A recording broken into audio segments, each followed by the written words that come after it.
Nous allons commencer notre partage toujours sur Jésus et le Christ. Donc comme je répète, je rappelle que nous sommes en train d'étudier les passages de l'ancienne alliance qui font référence au Christ.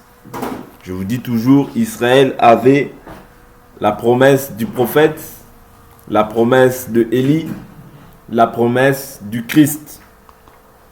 Okay? Nous avions vu Élie comme étant Jean-Baptiste. Okay? Nous avions vu le prophète comme étant Jésus. Okay? Dans Matthieu chapitre 21, si je me souviens bien. Et nous avons vu le Christ comme étant Jésus aussi. D'accord? Le Christ comme étant Jésus. Mais le Christ, c'est la partie spirituelle en Jésus.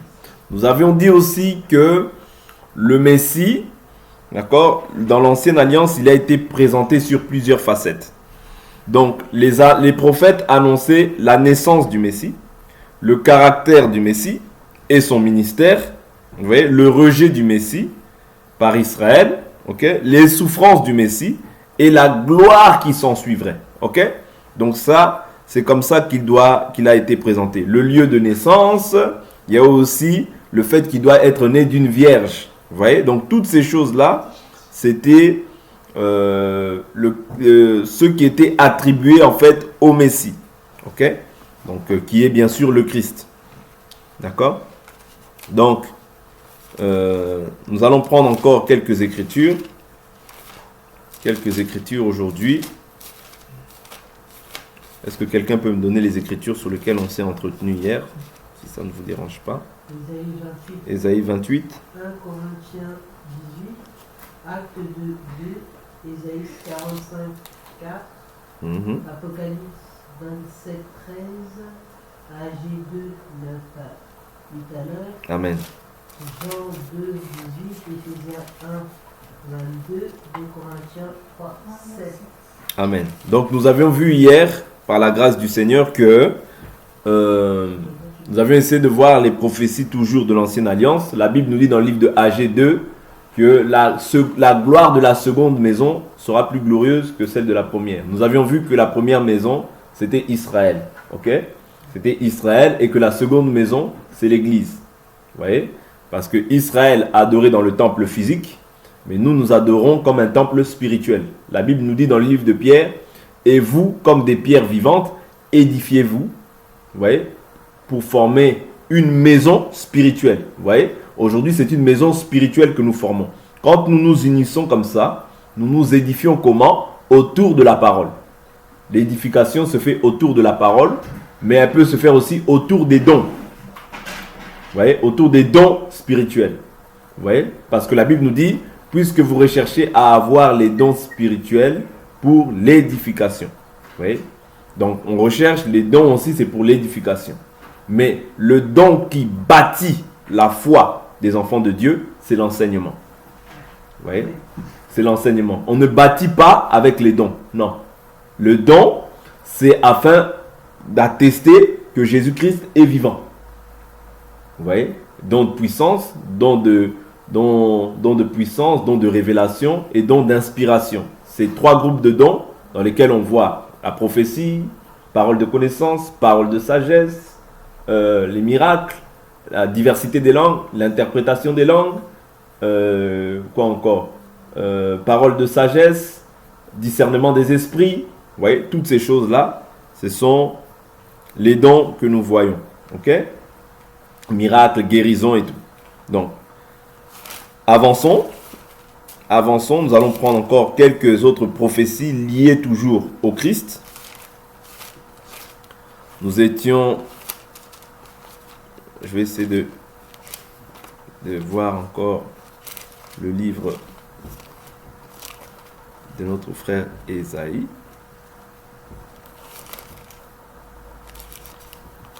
Je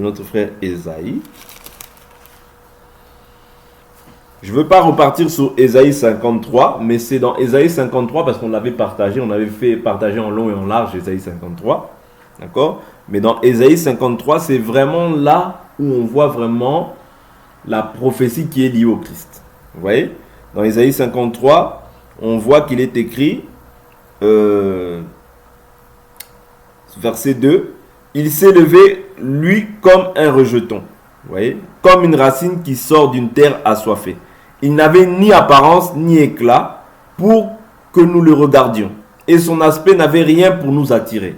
Ok? Méprisé et abandonné des hommes, homme de douleur et habitué à la souffrance. Ici, cette écriture parle vraiment de Christ. Ok? Parce que quand on va voir Pierre là-bas, il remémore cette écriture. Vous voyez? Semblable à celui devant qui on se voile la face. Il était méprisé, nous ne l'avons pas considéré. Certes, ce sont nos souffrances qu'il a portées. C'est de nos douleurs qu'il s'est chargé. Vous voyez? Je répète. Certes, ce sont nos souffrances qu'il a portées. Où est-ce qu'il a porté nos douleurs, nos souffrances?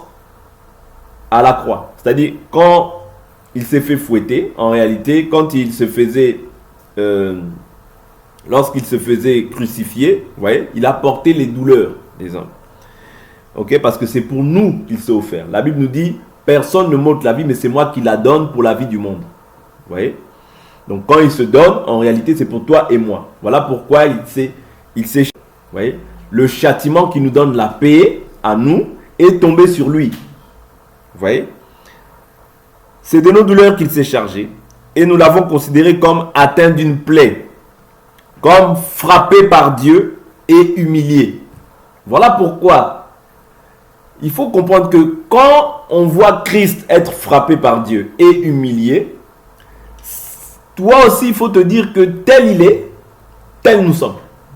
Ça veut dire que toi aussi, étant un enfant de Dieu, tu peux être comme frappé par Dieu, comme humilié aussi, à certains moments dans ta vie. Mais il y a l'écriture dans Psaume 34, verset 20 qui dit « Plusieurs malheurs atteignent le juste, mais de tous, l'Éternel en délivre. » Mais tu peux passer en tant que chrétien par des situations aussi compliquées. La foi, ce n'est pas la facilité. La foi, c'est beaucoup de complications. Des successions d'épreuves peuvent venir dans ta vie. Parce que Job, il a reçu une succession d'épreuves. Mais la seconde partie de sa vie, d'accord, était beaucoup plus bénie que la première. Vous comprenez? Ça veut dire que quand on est enfant de Dieu, souvent on se dit que ça va être facile. Non. Quand tu as accepté Jésus, tu as accepté la mort au péché. Comme tu as accepté la mort au péché, le prince de ce monde, comme nous ne sommes pas de ce monde, notre royaume n'est pas de ce monde, il va te rendre la vie difficile. Les gens de ce monde, qui ont la nature de ce monde, te rendront la vie difficile. Voilà pourquoi Jésus a dit, vous aurez des persécutions dans le monde. Mais prenez courage, moi, j'ai vaincu le monde. Jésus ne te laisse pas seul. Il te dit, je ne vous laisserai pas orphelin, je viens vers vous. Pourquoi? Parce que par toi-même, tu n'auras pas la capacité de pouvoir te charger de ta croix. Il n'y a que Jésus qui a réussi à vaincre. Voilà pourquoi il vient habiter en toi, pour te donner la capacité aussi de vaincre. Vous voyez? Parce que notre capacité ne vient pas de nous-mêmes, mais notre capacité vient de Dieu. Est-ce que vous comprenez? Je continue la lecture. Je suis au verset 5. Mais il était transpercé à cause de nos crimes. Vous voyez? C'est à cause de nos crimes que Jésus a été transpercé. Parce que toi et moi, nous étions des criminels. Vous voyez? Nous étions des criminels, nous étions des menteurs, nous étions des voleurs, nous étions tous les péchés que nous manifestions sont tombés sur Jésus. Vous voyez? Donc, il dit quoi encore? Verset 5, il était transpercé à cause de nos crimes, écrasé à cause de nos fautes. Le châtiment qui nous donne la paix est tombé sur lui. Donc si tu as la paix aujourd'hui, ce n'est pas par tes propres efforts. C'est à cause de celui qui a accepté de se charger de tes péchés. C'est à cause de celui qui a porté tes péchés à la croix. Ouais. Il nous dit, est tombé sur lui, et c'est par ses meurtrissures que nous sommes guéris. Ouais. Par les meurtrissures de Jésus, toi aujourd'hui tu es guéri. Toi aujourd'hui tu es sauvé. Toi aujourd'hui tu es membre de la famille de Dieu. Tu es citoyen du royaume céleste à cause de Jésus. Tout est en lui, en lui, en lui, en lui. Vous voyez? C'est en lui. Vous voyez? C'est par lui et c'est pour lui. Vous voyez? C'est-à-dire tout est en lui. C'est par lui qu'aujourd'hui nous sommes guéris. C'est par lui qu'aujourd'hui nous avons la paix avec Dieu. Autrefois, tu étais ennemi de Dieu. Mais aujourd'hui, tu es enfant de Dieu. Pourquoi? À cause de lui. Vous voyez? Oh, moi, j'ai fait ci, moi. Non. Je vous dis toujours, quand tu mets le moi, ça crée l'orgueil. C'est en lui, et rien qu'en lui. Quand tu mets moi, ça va créer l'orgueil en toi. Voilà pourquoi la gloire revient simplement à Dieu. La Bible nous dit, le châtiment qui nous donne la paix est tombé sur lui. Et c'est par ses meurtrissures que nous sommes guéris. Ça, je l'ai lu. Nous étions tous errants. Vous voyez? Avant de connaître Jésus, tu étais errant. Vous voyez? Tu étais errant. Or, l'esprit d'errance, c'est l'esprit de Caïn. Vous voyez? L'esprit d'errance, c'est l'esprit du diable. C'est pas moi, c'est Job. Quand Dieu voit Satan, il dit, d'où viens-tu? Il dit, de me promener. Vous voyez? De me promener. C'est-à-dire l'esprit d'errance. Quand tu erres, c'est l'esprit du diable qui t'anime. Oh, tu vas à Paris sans motif. Tu vas là-bas, toi, on peut te retrouver à Paris, Angerville, Étampes. C'est l'esprit d'errance. Un enfant de Dieu doit sortir avec un but, un objectif. Oh non, je vais là-bas. Château Rouge, c'est toi. On sait que si on va au bar tabac là-bas, toi, tu es là-bas. Non, ça, c'est l'esprit d'errance. Ouais. Quand tu es errant, tu erres pour rien. Je ne dis pas qu'on ne doit pas sortir. Je ne dis pas qu'on ne peut pas faire des sorties, mais tu erres comme Caïn. Tu erres comme le diable. Non. Tu dois avoir une destination quand tu sors. Tu dois avoir un programme bien établi. C'est ça un enfant de Dieu. Bon, nous avançons. Nous étions tous errants comme des brebis. Chacun suivait sa propre voie. Quelle voie tu suivais? Autrefois, tu suivais le péché. Tu suivais les femmes. Tu suivais l'argent. Tu suivais tout ce que ta chair te poussait à suivre. Mais maintenant, tu es retourné vers le berger de ton âme. Vous voyez? Aujourd'hui, tu es retourné vers le berger de ton âme. Celui qui a cessé l'esprit d'errance en toi. Parce que l'errance te poussait à assouvir les désirs de ta chair. Mais aujourd'hui, quand tu es revenu vers le berger de ton âme, tu as maintenant trouvé la vie. Et l'Éternel a fait retomber sur lui la faute de nous tous. Il a été maltraité. Il s'est humilié et n'a pas ouvert la bouche. C'est ça que Jésus a fait. Vous voyez, il a été maltraité, il s'est humilié, mais il n'a pas ouvert la bouche. C'est-à-dire, si moi aussi je suis maltraité, si je suis humilié, je ne dois pas ouvrir la bouche. Je dois m'en remettre à celui qui juge justement. Vous comprenez? C'est très important de comprendre ces aspects-là. Parce que tel il est, tel nous sommes. Non, moi je veux me venger. Moi je veux me venger. Le mal qui m'a fait, non. Meurs encore. Meurs encore. Parce que si tu ne meurs pas encore, la vie va se manifester. La vie ancienne, la nature ancienne. Moi j'étais judoka. Moi j'ai fait le... Non. Dans le Seigneur, on n'a pas besoin de judoka, de jujutsu. On n'a pas besoin. Ça, c'est enterré. Vous voyez? Quand quelqu'un commence à faire ça, comprend que c'est la chair qui commence à se manifester. Moi, j'ai fait du catch. S'il essaye. Non. Ça, c'est enterré. Vous voyez? Cette nature-là, elle doit être enterrée. Ok? Tu dois être circoncis. La circoncision fait de toi un homme différent. On peut me taper aujourd'hui. On peut m'insulter aujourd'hui. Gloire à Dieu. Lui vraiment, il est faible, on le tape comme ça. Gloire à Dieu, c'est pas grave. Moi, je suis faible. Mais lorsque je suis faible, c'est alors que je suis fort. Car la puissance de Dieu s'accomplit dans la faiblesse. Vous comprenez? La puissance de Dieu, c'est pas tu montres les muscles. Il m'a fait ça. Non, parce que je suis chrétien. Non. Meurs encore. Si tu as encore ces sentiments en toi, meurs encore. Comme elle m'a fait ça, non. Là, tu commences à serrer les poings. Non, tu dois mourir encore. Vous voyez? C'est très important de comprendre ça. Jésus, il a été humilié. Toi aussi, tu vas être humilié. Jésus, il a souffert. Toi aussi, tu vas souffrir. Vous voyez? Ceux qui souffrent à la surface de la terre, ce sont les enfants de Dieu. Parce que nous ici, nous sommes des passagers. N'oubliez jamais ça. Nous sommes des passagers. Comme tu es un passager, tu es un passager et un pèlerin.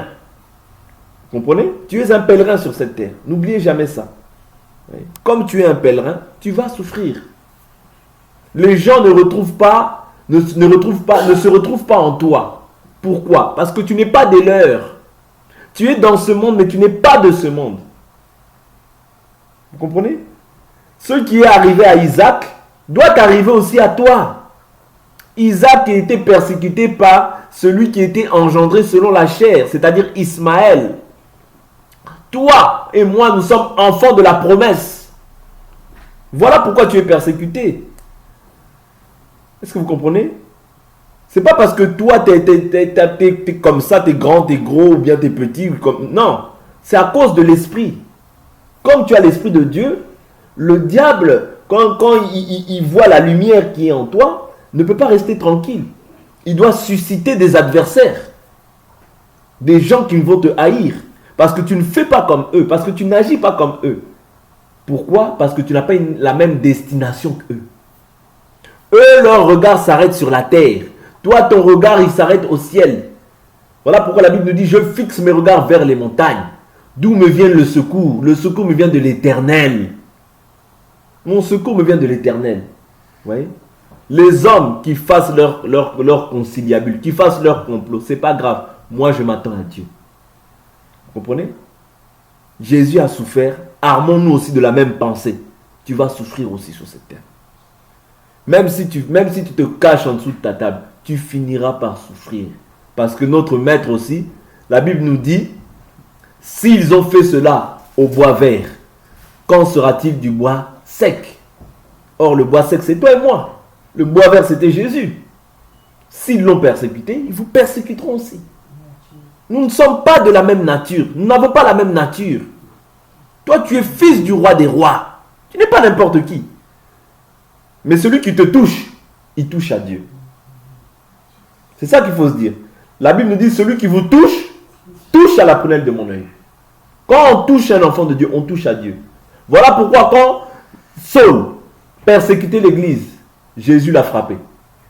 Parce qu'il touche à la femme de Jésus. Quand tu touches à la femme de Jésus, Jésus doit te frapper.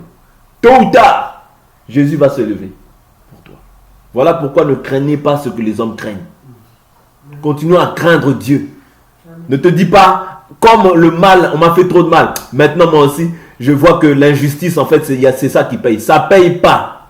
L'injustice, ça ne paye pas. Il n'y a que la justice qui paye.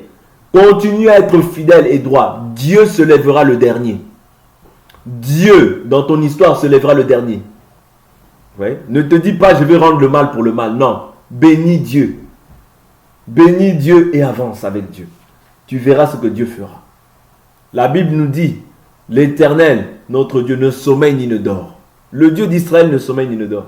Même s'ils sont injustes, qui continuent à être injustes. Mais un jour, mon Rédempteur se lèvera. Et quand il se lèvera, il dispersera nos ennemis un à un. C'est ça notre joie. Vous voyez? Donc continuons dans l'écriture d'Ésaïe 53. La Bible nous dit quoi? Il a été maltraité, il s'est humilié, il n'a pas ouvert la bouche, semblable à l'agneau qu'on mène à la boucherie. À une brebis muette devant ceux qui la tondent. Qui tondait Jésus?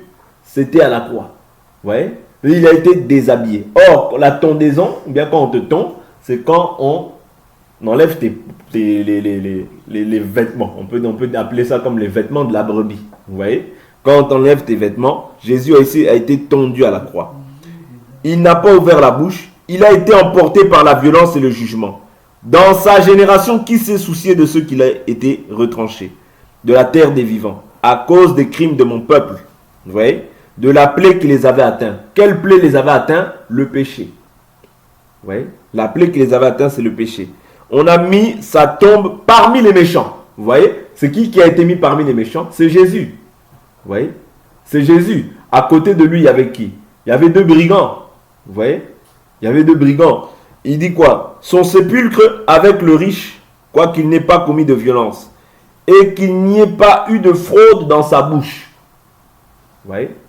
Dans sa bouche, il n'y a pas eu de fraude. Il a plu à l'Éternel de le briser par la souffrance.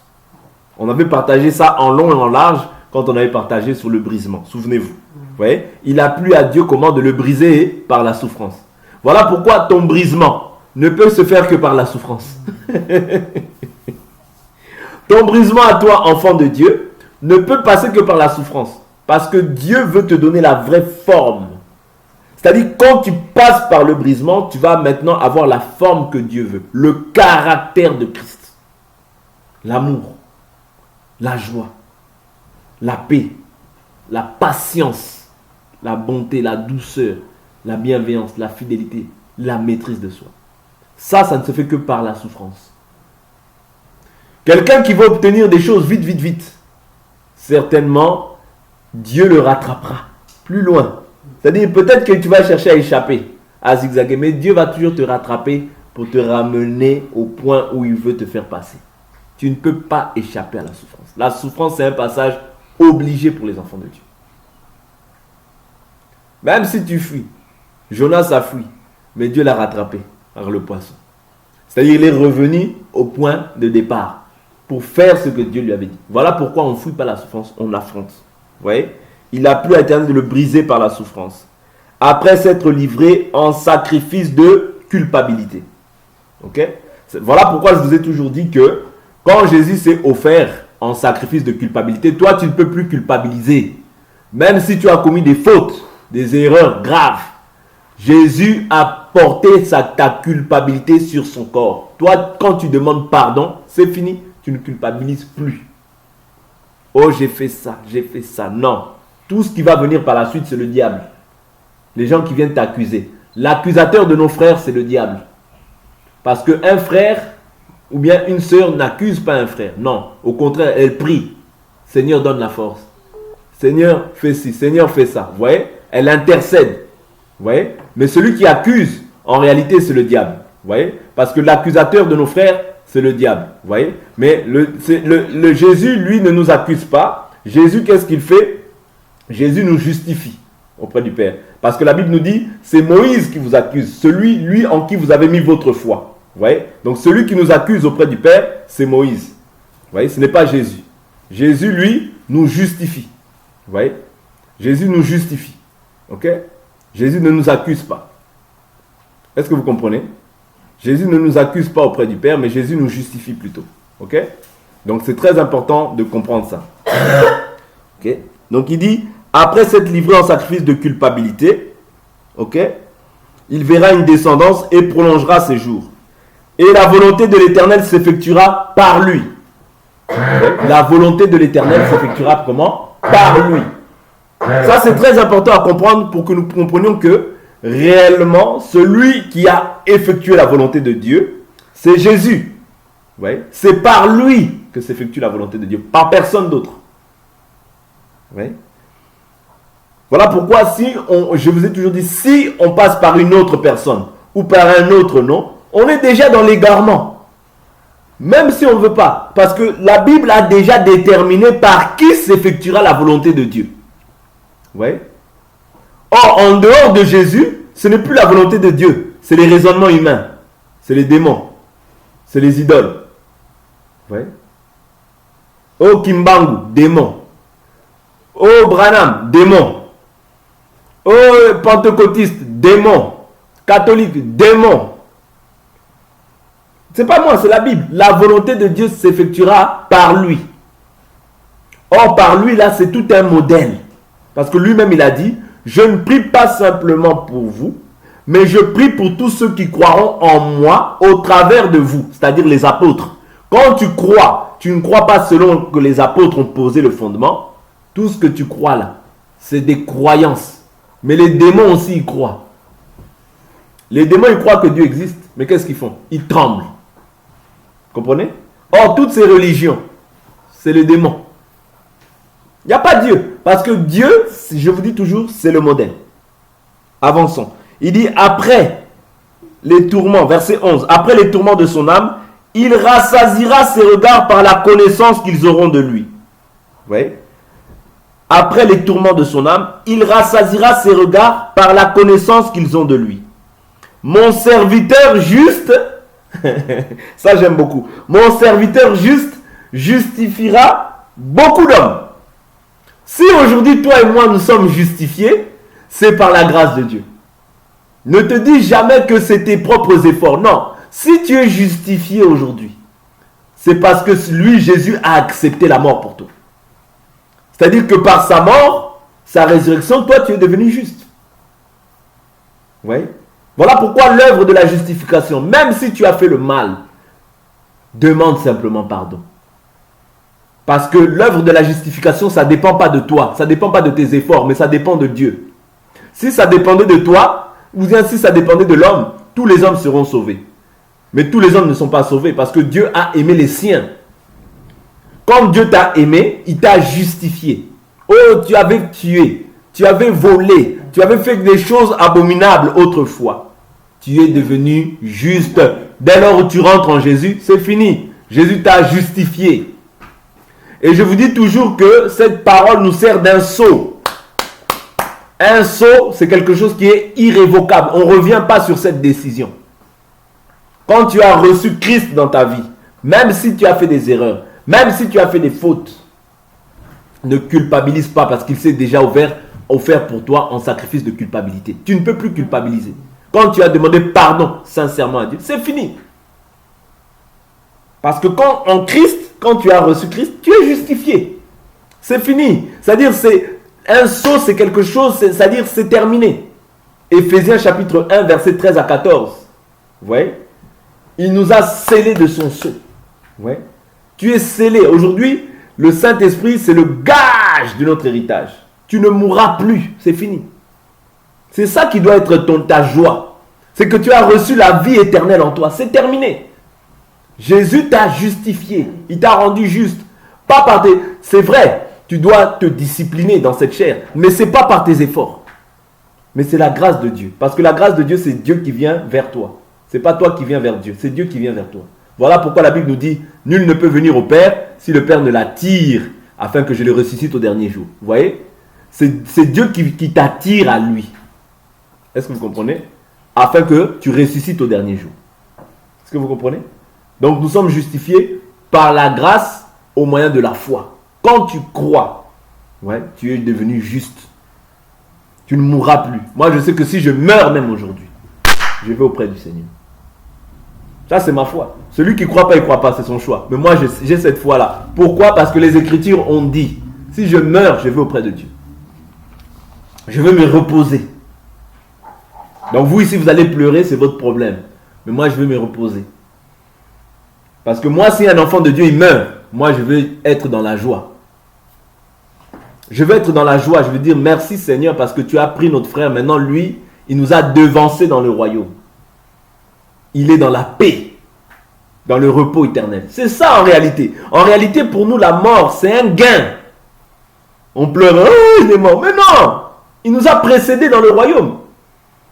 Il nous a précédés dans le repos. Il va se reposer des œuvres. Toi ici, tu vas payer les factures, tu vas souffrir au travail, tu vas faire tout ça, tout ça. Lui, il va se reposer.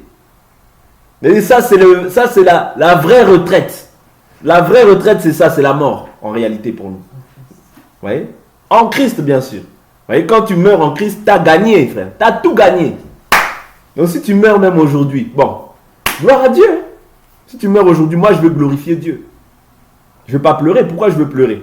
On pleure pour les païens parce que eux, vraiment, où ils vont là, c'est difficile. Mais toi, quand tu meurs, moi, je ne vais pas pleurer. Je vais dire merci Seigneur, tu as pris notre frère. L'Éternel a donné, l'Éternel a repris, que ton nom soit béni. Vous voyez? Et on avance. Mais les gens, ils vont continuer à faire les deuils. Moi, je t'enterre seulement et c'est fini, je pars. Oh, les fêtes, tout ça, je ne ferai pas. Pas besoin. Vous voyez? Je vais continuer l'évangile. Je vais continuer à prêcher. Pourquoi? Parce que la Bible nous dit, bon, toi tu n'es pas un mort, mais la Bible nous dit par exemple pour les morts, laissez les morts ensevelir leurs morts. Et toi, va annoncer l'évangile. C'est-à-dire, nous, notre vie sur la terre, c'est pour annoncer seulement l'évangile. Parce que nous avons un temps. Un jour, nous partirons. Si même tu pars aujourd'hui, gloire à Dieu. Si tu pars demain, gloire à Dieu. Frère, gloire à Dieu. Tu es en Jésus, gloire à Dieu. Moi, je ne vais pas pleurer. Je pleurerai pour quelqu'un qui n'est pas en Jésus. Mais quelqu'un qui est en Jésus, pourquoi je veux pleurer? On ne comprend pas l'évangile, vous comprenez? Quelqu'un peut mourir, mais on commence à pleurer. Non! C'est une joie. La mort, c'est un gain. Je vous dis la vérité, la mort, c'est un gain. Quand tu meurs dans le Seigneur, tu as tout gagné. Vaut mieux quelqu'un qui meurt même à 20 ans dans le Seigneur que quelqu'un qui vit jusqu'à 80 ans, il n'est pas dans le Seigneur. Parce que toi, tu vas revivre. On ne croit pas ça. Tu vas revivre. Mourir dans le Seigneur, tu as tout gagné. Tu as tout gagné. Je continue l'écriture. On va voir aussi comment cette écriture s'est accomplie dans la Nouvelle Alliance et on va s'arrêter là. Il nous reste 4 minutes. Voilà, verset 12. C'est pourquoi je lui donnerai beaucoup d'hommes en partage. Il partagera le butin avec les puissants parce qu'il s'est livré lui-même à la mort et qu'il a été compté parmi les coupables. Vous voyez Jésus, hein? Il s'est livré lui-même à la mort. Pourquoi il s'est livré à la mort? Parce que quand il s'est livré à la mort, il sait que derrière lui, il y a beaucoup de gens qui vont être sauvés. Ouais. La mort pour toi et pour moi, c'est un gain. Ne crains pas ce que les hommes craignent. Les hommes craignent la mort. Pourquoi? Parce qu'ils n'ont pas d'espérance. Mais toi, tu as l'espérance que je ne mourrai plus. Quand tu as reçu la vie, c'est fini, tu ne meurs plus. Tu vas seulement te reposer. Ouais. Tu vas te reposer. Mais quand lui, le païen meurt, lui là, c'est dur pour lui. Mais toi, tu meurs, tu vas te reposer. Oui. Tu vas te reposer. Tu rentres dans la gloire de ton Père. Parce que dans cette chair-là, on souffre, frère. Il y a les persécutions. Il y a la méchanceté des hommes. Il y a tout ça. Mais quand tu meurs, tu as gagné. Donc c'est inutile quand quelqu'un meurt, un chrétien. On sait qu'il est chrétien. C'est inutile même de pleurer. On va pleurer pourquoi? Moi, je ne sais pas. Il a gagné. En fait, il a gagné. Il a achevé la course. Ouais? Quelqu'un qui a achevé la course, pourquoi tu vas pleurer? Ouais. Bon, moi, je ne sais pas. Hein. Et qu'il a été compté parmi les coupables parce qu'il a porté le péché de beaucoup et qu'il a intercédé pour les coupables. Qui était coupable? Toi, moi, nous étions coupables. Vous voyez? Tu étais coupable auprès de Dieu. Parce que tu n'avais pas la nature de Dieu. Donc, quand tu n'as pas la nature de Dieu, tu es par surcroît ennemi de Dieu. Donc, éloigné de Dieu. Donc, tu dois subir la colère de Dieu. Mais quand tu as maintenant reçu Christ en toi, tu n'es plus dans la colère de Dieu. Cette écriture s'accomplit à la croix. Nous voyons cette écriture s'accomplir dans beaucoup de textes, mais je veux prendre seulement un texte et on va s'arrêter là. Mais je voulais relire Ésaïe 53. C'est important parce que c'est un texte vraiment qui nous parle vraiment de Jésus. Je prends juste le livre de Pierre qui confirme ça. 1 Pierre, chapitre 2. Je prends le verset 21. C'est à cela en effet que vous avez été appelés. Parce que Christ lui aussi a souffert pour vous et vous a laissé un exemple afin que vous suiviez ses traces. Lui qui n'a pas commis de péché et dans la bouche duquel il ne s'est pas trouvé de fraude. Vous voyez? Là, il reprend l'écriture d'Ésaïe 53. Vous voyez? Pour dire que cette écriture, en réalité, parlait de Christ. Vous voyez? Lui qui insultait ne rendait pas l'insulte. Souffrant, faisait pas de menaces, mais s'en remettait à celui qui juge justement. Vous voyez? Même si je souffre, je ne fais pas la menace. Même si je suis jugé injustement, je ne juge pas, moi, les autres. Vous voyez?